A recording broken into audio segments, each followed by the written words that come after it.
This is Jason Reed Pratt, author of Cry of Justice. Have you ever wanted to train police and military divisions in South Vietnamese cities except less than you legally could because you're trying to be nice to the communist hordes intent on terrorizing the population you're willing to govern nicely for a while until they go away?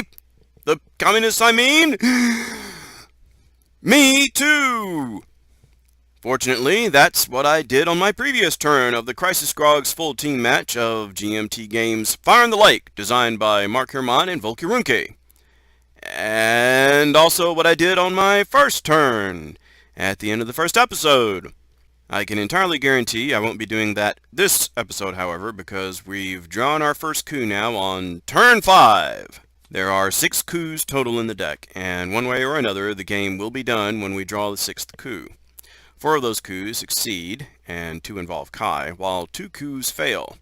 But even a failed coup would neutralize the effect of my original regime leader down there. So, goodbye for the rest of the game to my aid bonus for training, which was a main reason why I spent my first 2 turns simply training. Kai doesn't trigger any events for me, so nothing in what might unofficially be called Phase 0 of the coup.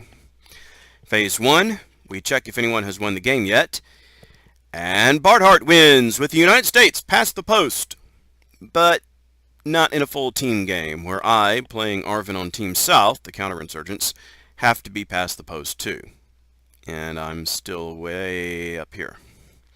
If I recall correctly, it was somewhere around this time that Bart decided to substitute out for a more experienced US player and just watch us from the sidelines, thus explaining why my title card now reads US Rich, not US Bart. Rich inherits a winning position, like a really solid and crushing win position. But unfortunately for him, he also inherits Arvin and my current position. Just like real life! The game continues then into Phase 2 of their coup, Resource Harvesting. 2.1. Any Team North pieces controlling a line of communication, in other words, a road or a river? Nope. Any loc connected to a large city without support? Nope. So no extra sabotages. The idea here is that if a city doesn't support my regime, then supplies won't flow through it, and so any and all locs connected to that city might as well be sabotaged as useless for my economy. I have to control both ends of a line of communication to get the economic benefit of the loc. Phase 2.2. Any coin-controlled trail provinces? Nope. So we don't degrade the trail. 2.3. Arvin Harvest Time! Woo! This, by the way, is where I'm going to fix my mistake earlier of not adding an extra 5 aid points thanks to my first regime leader during training. So current yellow cash 6, plus 15 econ, plus 53 aid, not 48 aid really, equals 74 cash, one short of the maximum. Phase 2.4. VC Harvest. 14 VC cash, plus he has 7 bases on the map, equals new cash of 21. That's not a lot, but he can tax and get a lot of cash that way. Just not during the coup. Phase 2.5, the NVA Harvest.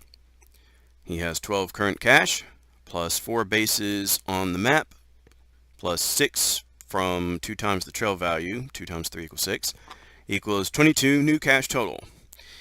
Note that one of the bases should not have counted though. The one in North Vietnam is not in a trail province, so while it does count for NVA's score, it would not count for harvest. I don't notice this until much later, so it doesn't get fixed, and if I lose the game, I will conveniently explain this one extra resource is why. Phase 3 Support. Phase 3.1. The United States, on my Arvin advice, spends 9 Arvin cash down to 65 to raise support, twice in Khantoum, and once in An Loc, costing me 3 cash each notch raised. The United States crushing win increases by another 3 points. Notice that this should have been 12 cash spent, not 9, thanks to our new brash leader.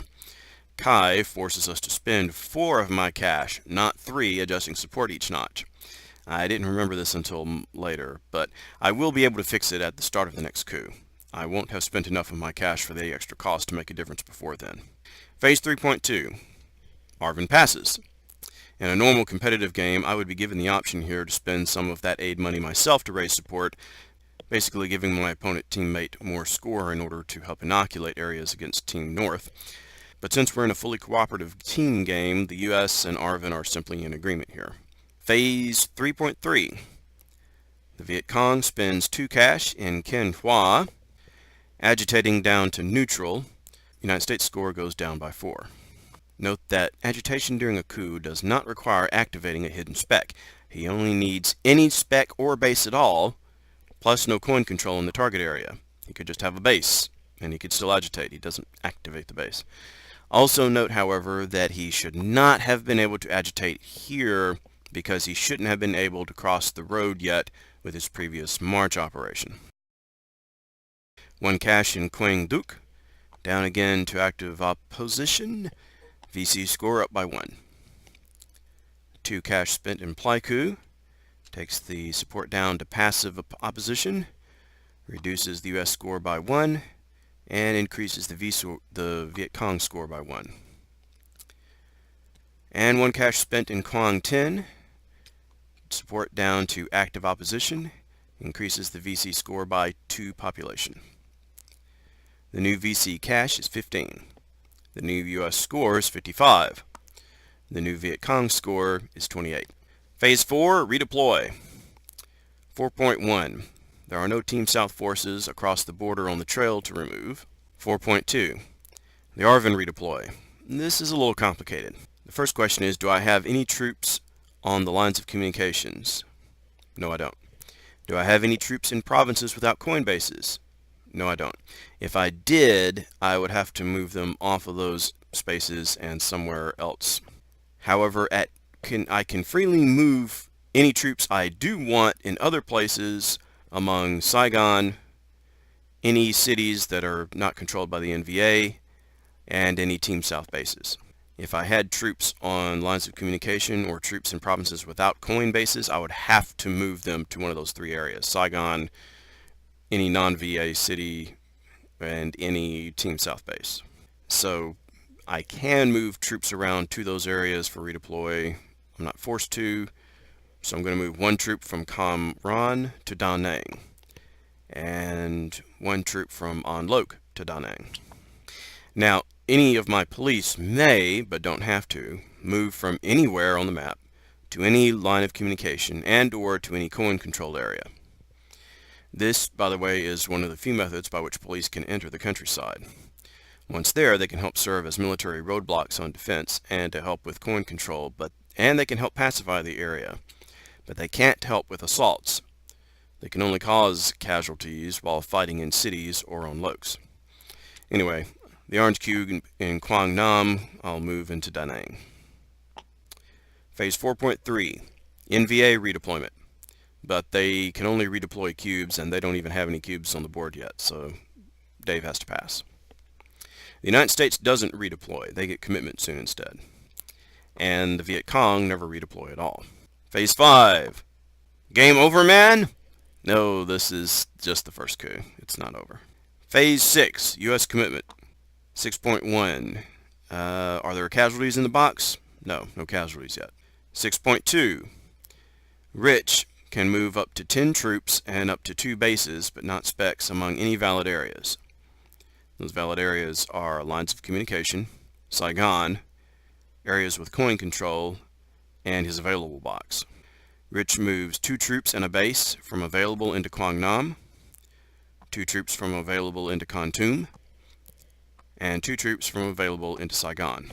This brings the U.S. score down 7 points to 48. Remember, one of the 2 ways the United States scores points is by having a strong military back home. They lose points by putting anything other than specs into Vietnam.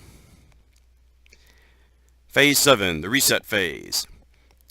If the trail was at 4, then NVA Dave would get to bring it down to 3, but it's already at 3, so no change. There are no sabotage or terror markers to remove. All specs flip underground. Right now, only the Viet Cong has active specs to hide again.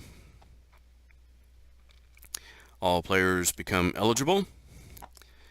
Strictly speaking, now is when the new coup card goes to the regime leader box instead of discarding it, but I prefer to do that immediately so that if there are any new effects that affect the coup, well, this time I didn't notice it anyway, like an absolute newbie instead of only a relative newbie, but not for lack of trying. This episode has necessarily lasted longer than usual in order to get through our first coup with some explanations of what's going on, so we'll pick up again next episode when it will be now their turn of doom. Doom, doom, doom, doom, doom, doom, doom, doom. Amen, amen, amen, amen, amen, amen, amen, amen.